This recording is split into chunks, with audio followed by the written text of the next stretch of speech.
Well, I'm just here on YouTube talking to myself. There are 0 people watching. Oh, now there's 1 person watching.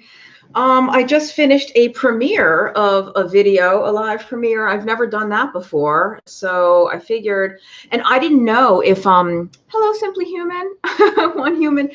I didn't know if the live premiere was going to have like me in a little thumbnail window along with the pre-recorded video or just a chat. Turns out it was just a chat, but why waste lipstick, and I'm sitting here on the couch, I'm comfy. Why not just go live for a few minutes? So hello everybody who's here. Thanks for watching.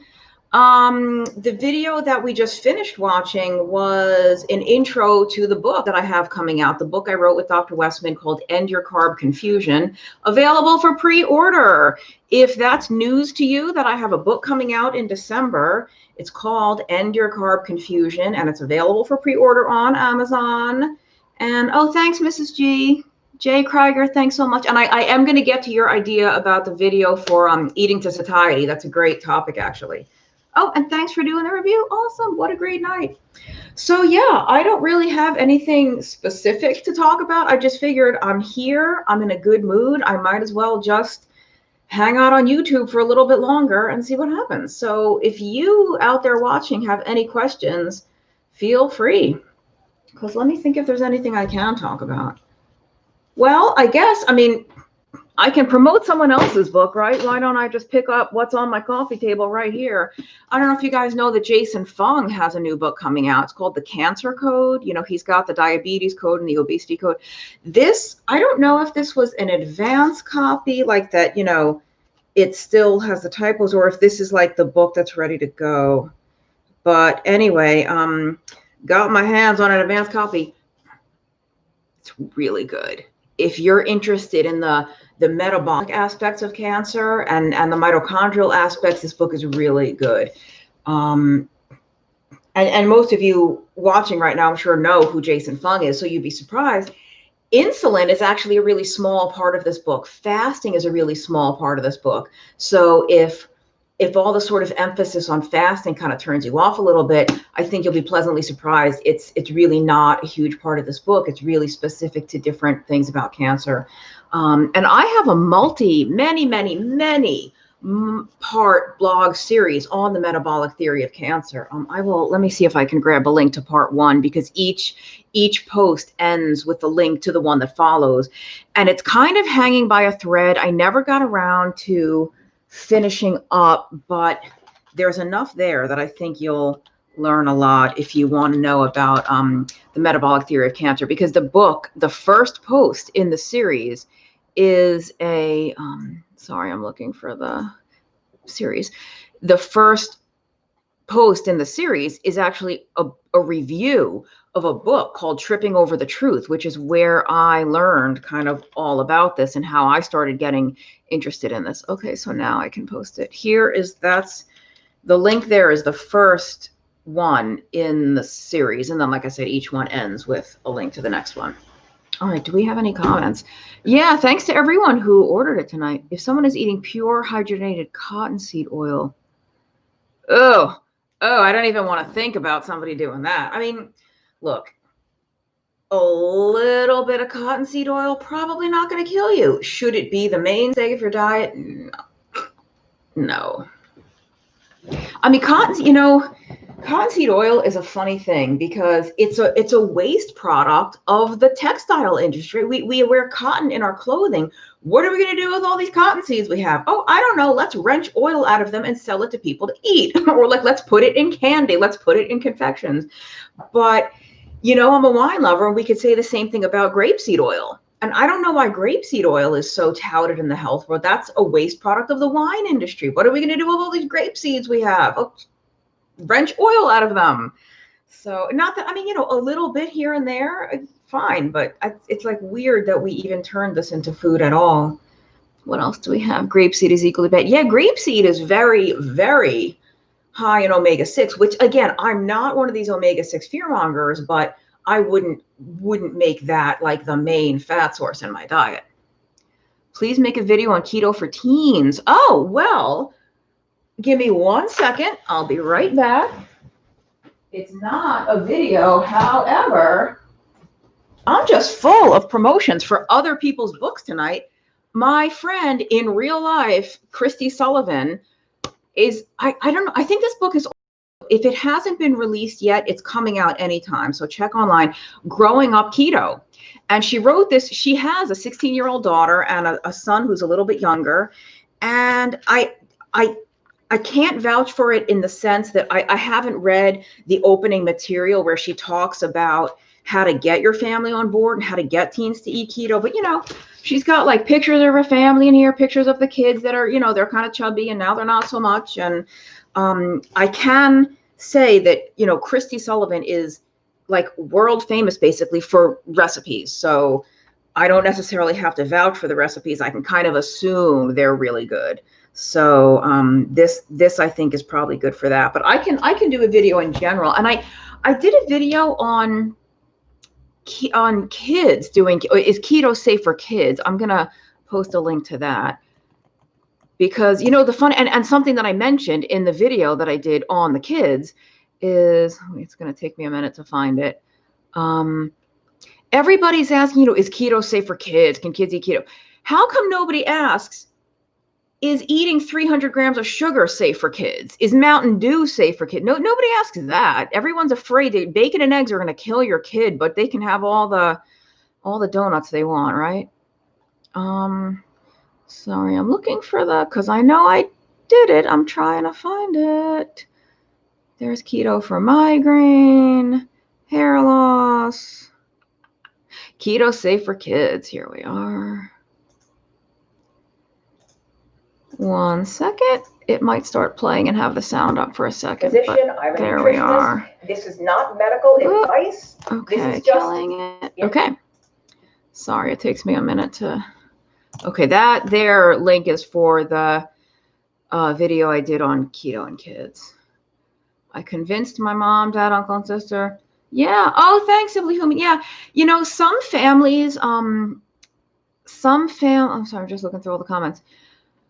Some family members and friends come right on board. They either want to do it to support you, or they have their own health issues they're dealing with and they kind of want to do it as a family.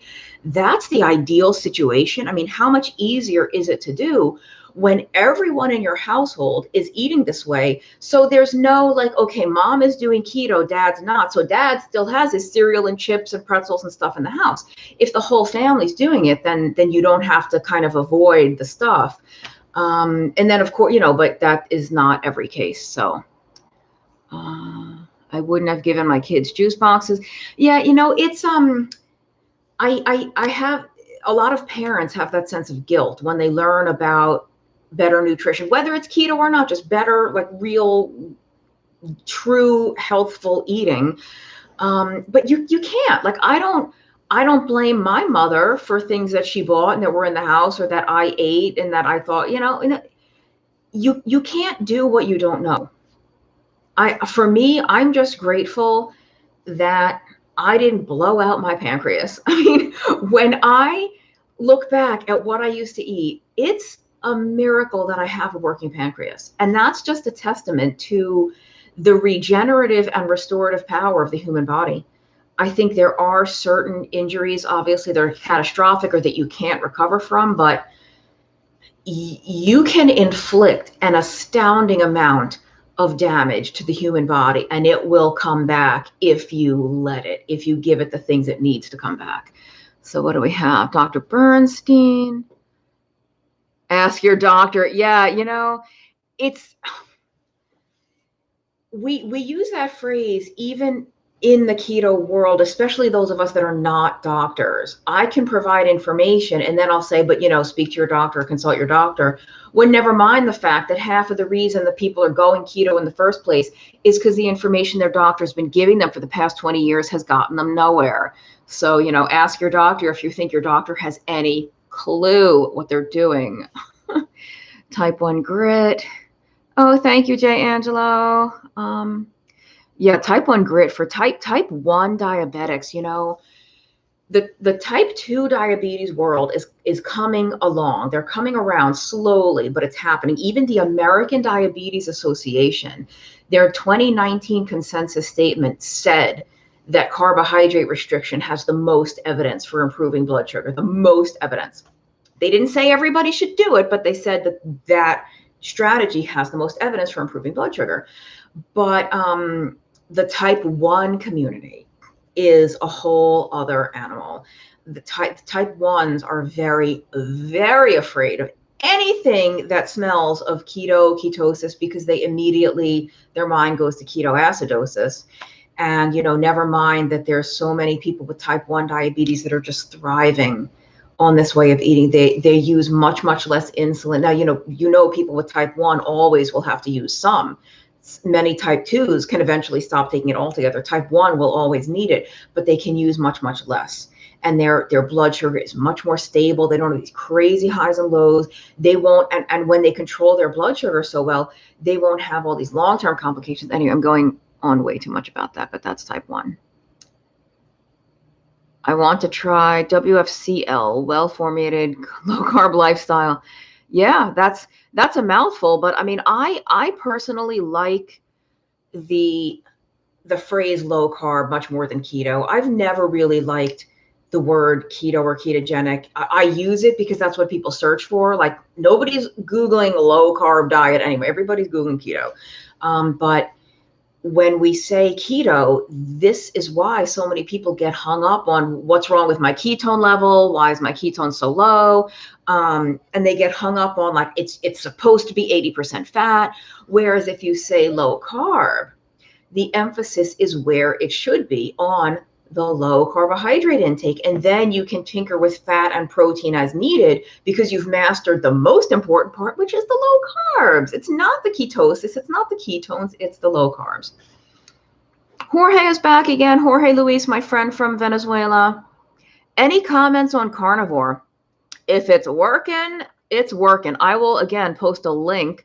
I wrote an article for another website about the carnivore diet. I sort of take all comers. If it's working, it's working. I mean, I don't really have, apparently I can't look at links and speak intelligently at the same time. But yeah, that link there is my article on the carnivore diet.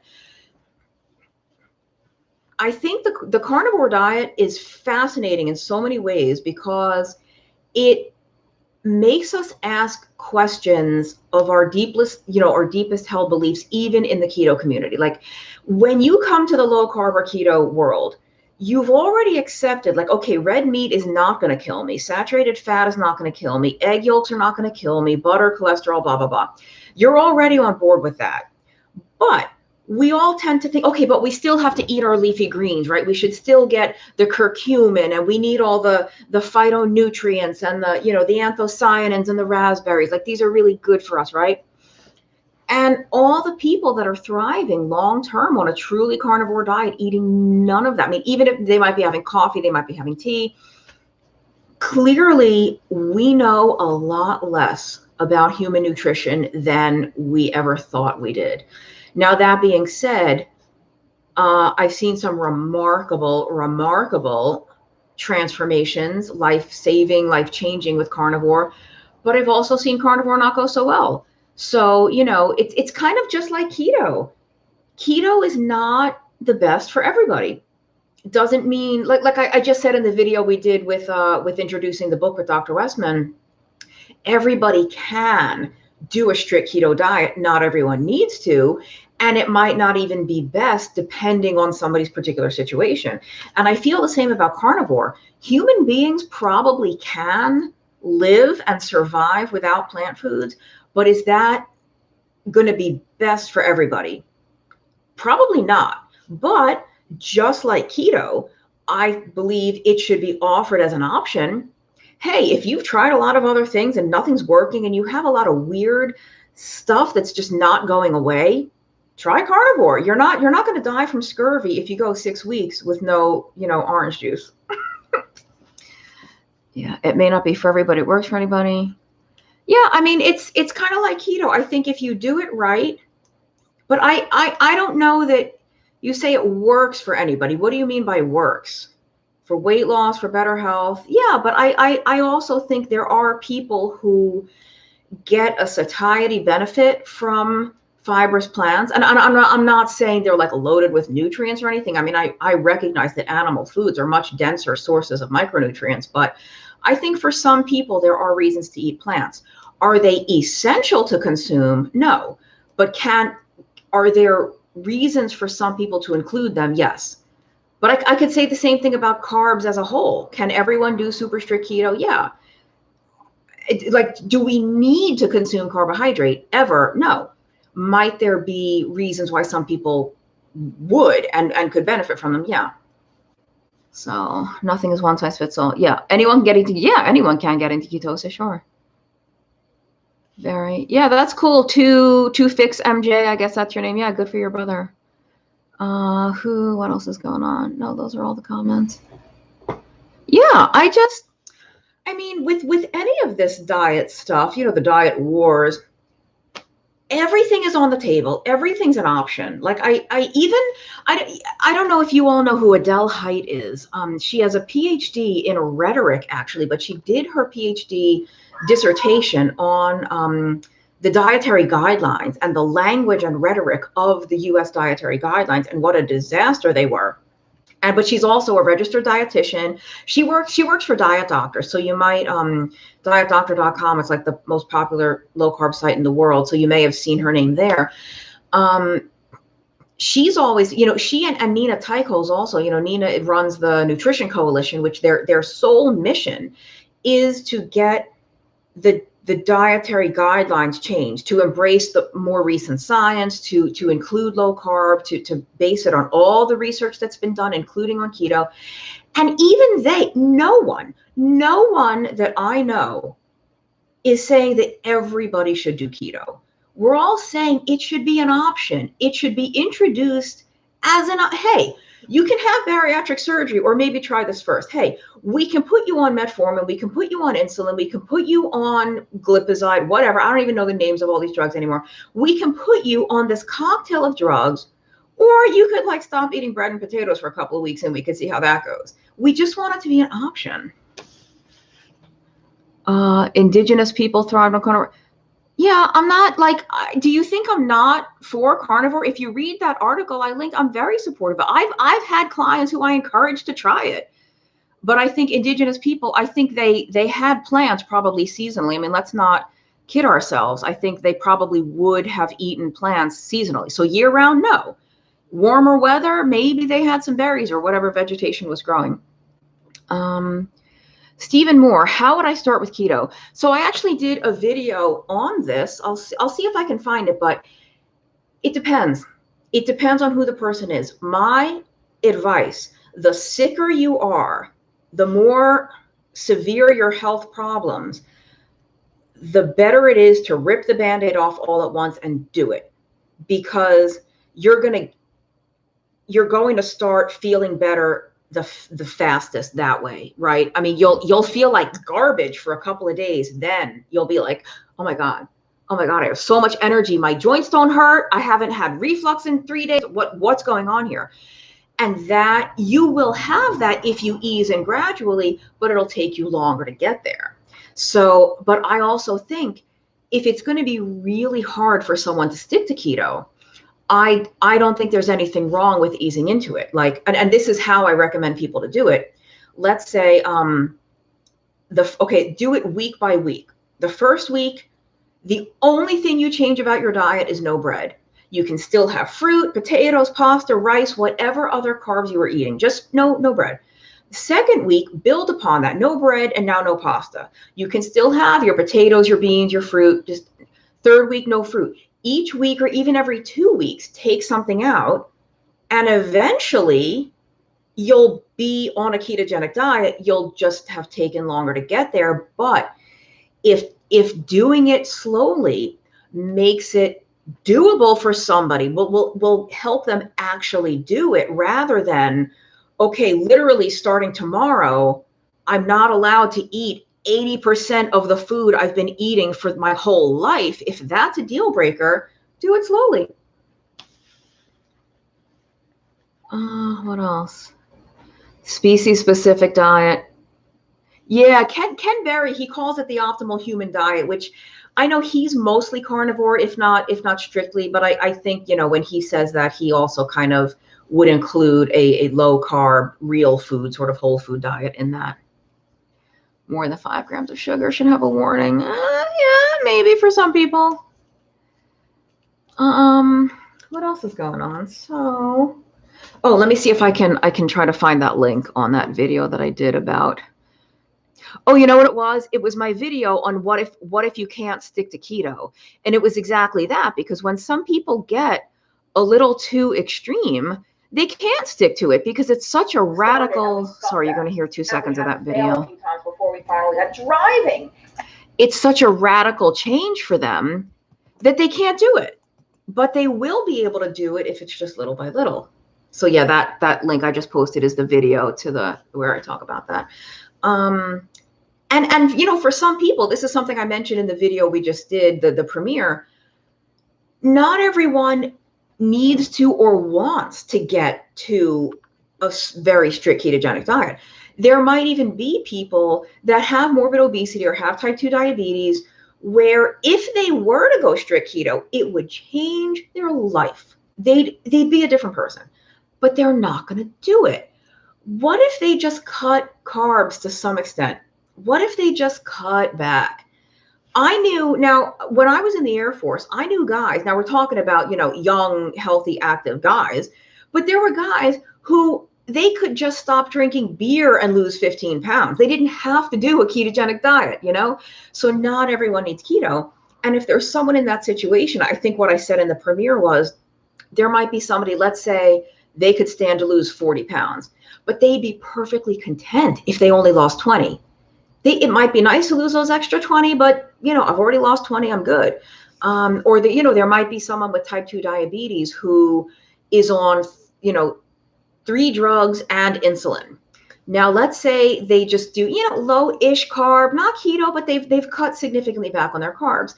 Maybe they could stop the insulin injections, and maybe they stop 1 or 2 drugs, but they're still on the metformin. Okay, they're much better than they were. They could probably get even better if they would go stricter, but they don't want to. Okay. If you're content being on the 1 drug, or you're content being 10 or 20 pounds, okay, that's cool. What do I care, Adele and Nina. Yeah. Thank you, Penny. Does my book cover weight maintenance?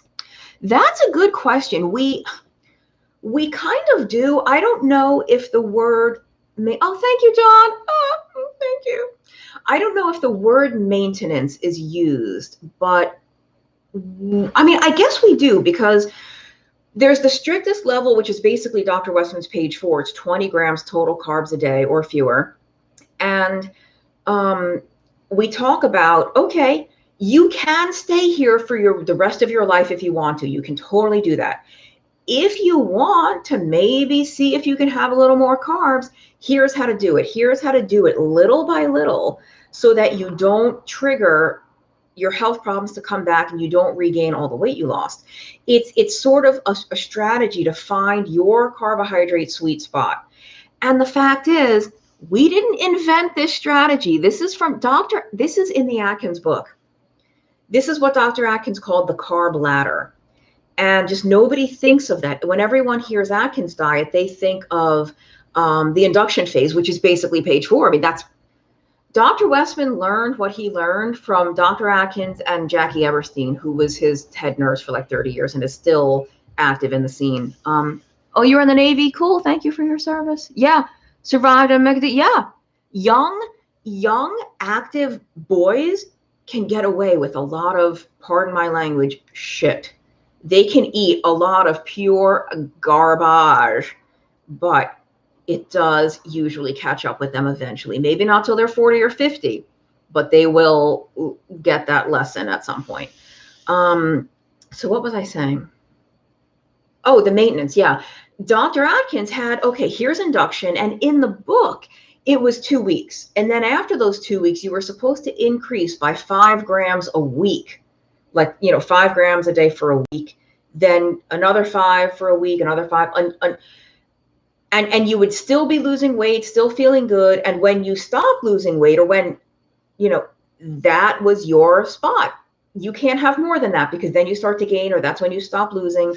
But from, I mean, Dr. Atkins, died very tragically several years ago. But from what I've heard from Jackie Eberstein and from Dr. Westman, who trained directly under Dr. Atkins, they actually did have to keep a lot of people on induction for way longer than the 2 weeks. So in their real clinic, and they treated tens of thousands of patients over 3 decades, they did have to keep a lot of people at induction for longer, if not forever. So not everybody can climb the carb ladder, but we talk about who can. And we also talk about something that I just had a talk earlier with the client about this. We have some, advice in there for cheat meals or treat meals or whatever you want to call it, because, the holidays are coming up. So Dr. Westman has this phrase that I totally steal from. I mean, I give him credit for it, but it's his phrase. If, look, if you're on keto or paleo, whatever diet you're on, if you want to have a keto Thanksgiving and a keto Christmas and a keto Hanukkah, do it. It's easy, right? Turkey, have the Brussels sprouts, have a cheese plate as an appetizer. Like, it is very easy to do a low carb holiday. But if you don't want to, if you're going to your relative's house and you want that damn cranberry sauce and grandma's pumpkin pie is the best thing ever, have it. Enjoy the holiday. But Dr. Westman's phrase is, don't let a holiday become a holla week or a holla month, right? So I'm, everyone gets all bent out of shape about Halloween candy too. And if you were ever going to let your kids gorge on candy, let them do it on Halloween. Like, the problem is that we are doing this 365 days a year, right? The problem is not the dinner rolls and the pumpkin pie and the cranberry sauce and the mashed potatoes and everything at Thanksgiving. The problem is that we eat like it's a feast day every day. So, I mean, that's my opinion. And I really, if you just want to stay strict keto every single day of the year, do it. But having those occasional, and we emphasize in the book, occasional indulgences is not gonna be an issue for most people. Now, if you have epilepsy or something, if you literally have to stay in ketosis, or you're gonna have a seizure, or you're gonna have a migraine, that's different. If you just want to lose 8 pounds, friggin' have the cranberry sauce, What else are we saying now? Olympic weightlifter now paying for it. Yeah, I mean, young people can get away with a lot. I couldn't. I was chubby when I was young. How do you think I found low carb? What else do we have here? That's about. No, I think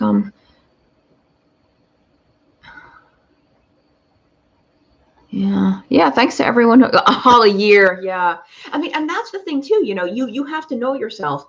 If you are the type of person who can have a really indulgent holiday meal, and then the next morning you wake up and you're back to your normal keto, cool. If the holiday meal is going to set you on a 6-month bender of, like, eating all the things, then maybe it's not for you. You really have to know yourself. I mean, I don't think there's any new comments. I'll probably end soon. We're almost at 29 minutes. I'll maybe go a couple more minutes, but let's see, what else do I have coming up? Someone who he or she was here earlier, I don't know if you're still here, they want me to do a video on eating to satiety, which I think is a great idea. So I'll do that soon.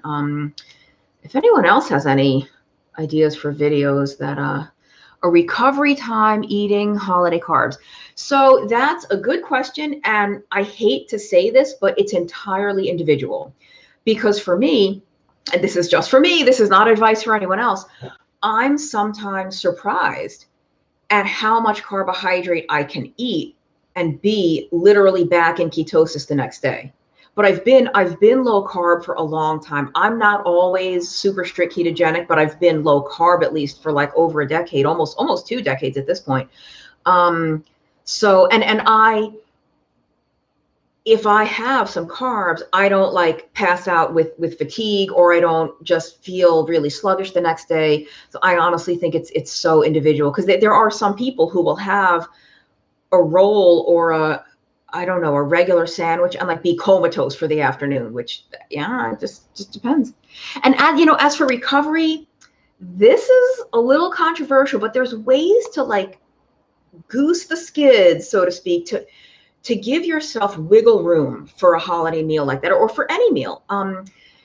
If you know that you're going to a party on Saturday night, COVID, like whatever, when the world is normal, if you know you have a big social event, or it's a holiday and you're like, I'm probably going to eat whatever I want, you could either skip a meal earlier that day, skip lunch or breakfast or both, or do, if you have the physical capacity. Somebody wrote to me that and this is very true, in the low carb and keto world, we're very biased, or sort of, I don't even know the word. We don't accommodate enough people with physical disabilities. Like everybody's always on exercise and blah, blah, blah. What if you're in a wheelchair? What if you're a paraplegic? Like you can still do this diet. You don't have to do high intensity workouts, So anyway, if you are physically capable of exercising, if you would do like a relatively hard workout earlier in the day, you're going to really give those carbs somewhere to go, so to speak. Your muscles will be hungry for them, your glycogen stores, rather than those carbs being used for something else, I would think. But I don't think you have to. I mean, that sort of thinking gets into the area of like having to atone for food sins, right? Or, well, it's bad for me to eat that food, so how can I make it less bad? And there is a lot, in case you haven't noticed, there's a lot of disordered eating in the keto world, and a lot of disordered and distorted thinking about food in the keto world. And I want to do more videos on that too, but it's a very delicate subject, and it's very touchy, but it's very important. So I think if you want to go crazy on Thanksgiving and eat whatever the hell you want, and you don't want to fast and you don't want to exercise, just eat, enjoy, and get back on plan the next day. I don't want people to think that they have to make up for that food, or it's a very puritanical kind of doing penance for food. And that's, we have to get out of that mindset. That mindset is so damaging. You binge. Oh, thank you. I love when people binge. If you're going to binge on anything, let it be my videos or my blog, right? Don't let it be donuts. Thanks, Wes Paul. I feast every day on fatty meat. Yeah. Fatty meat is so delicious. I got to tell you guys, I have a big appetite. I can pack away some food. It was was it last year? Keto Fest. Either last year or the year before. I don't know if you guys know what Keto Fest is. It's an annual event, but they don't have it anymore, up in Connecticut. And I was invited to speak. And a bunch of the speakers went out to a restaurant that night.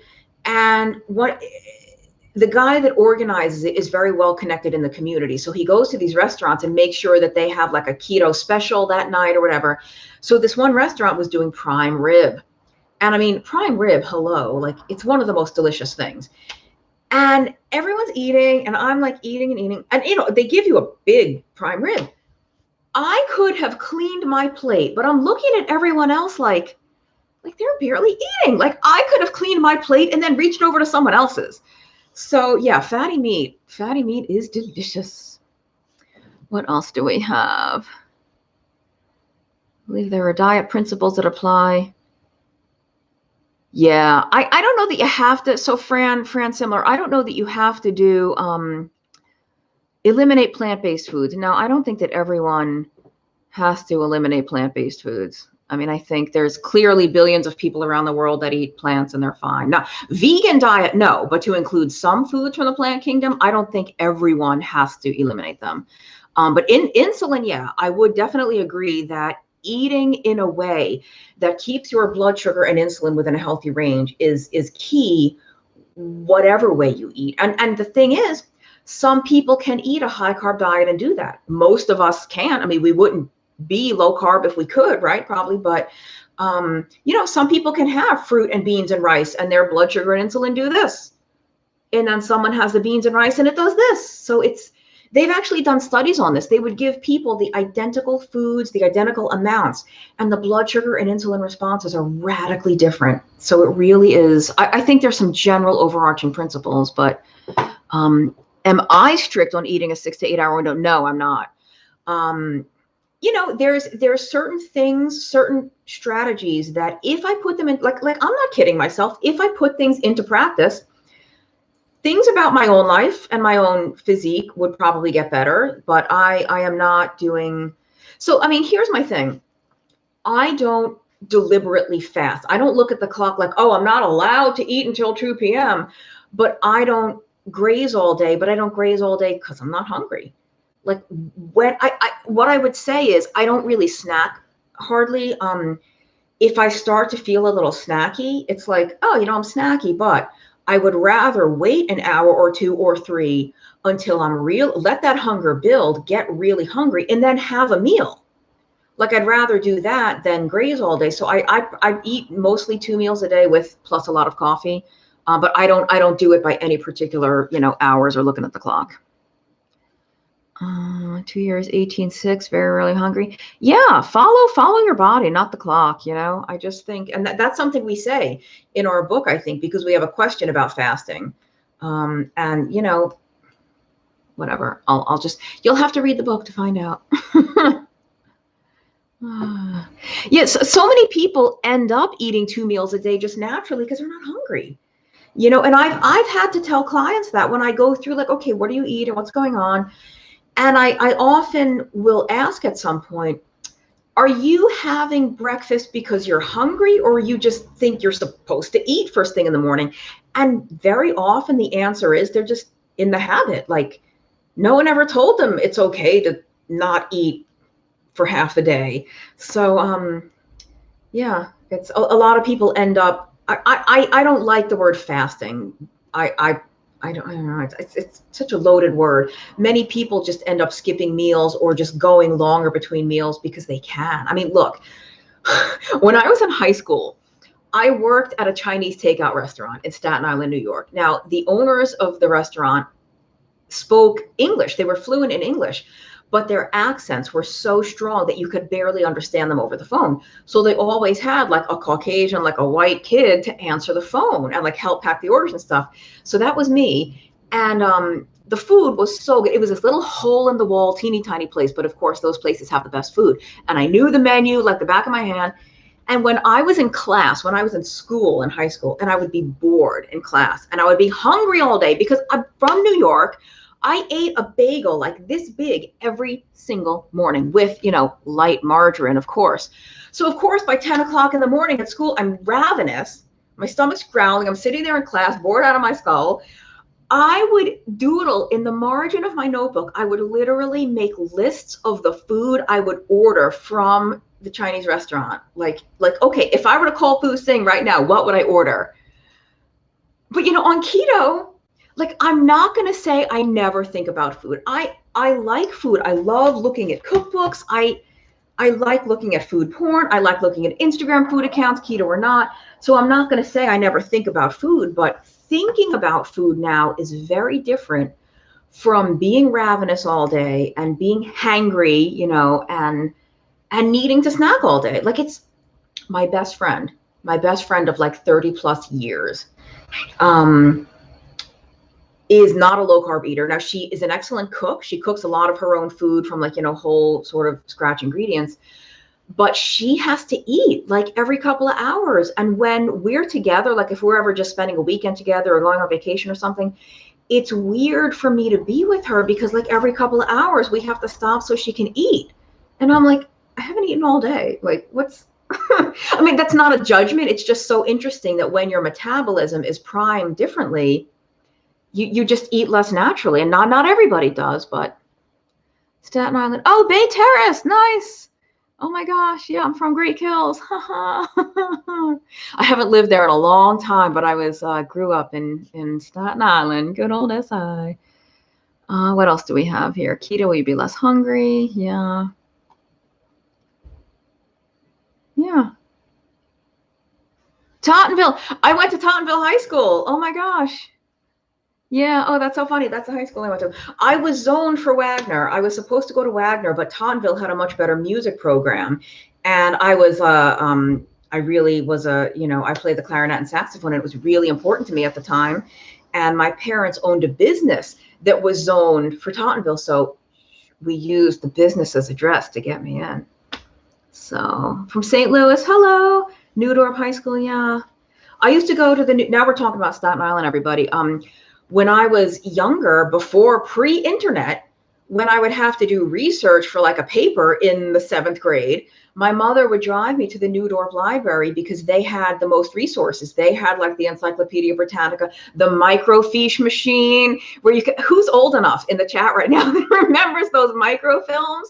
And you could print it, but you had to pay for like, you know, because it was more expensive to print them out. Like I'm old. Like I remember when you had to actually look at books and photocopy stuff and oh my God. Now, like if it's not on the internet, forget it. I'm not looking for it. I am older. All right. I think I'm going to end. We're not talking about keto much anymore. I just figured we did that premiere. I was already here and comfy and felt good. I might as well go live. So, that's it, I guess. I don't have anything coming out yet. I do have another very long blog post written about higher blood sugar on keto and why it's very often not a reason to freak out. I see people on social media, my blood sugar was 110. Oh, like, okay, calm down.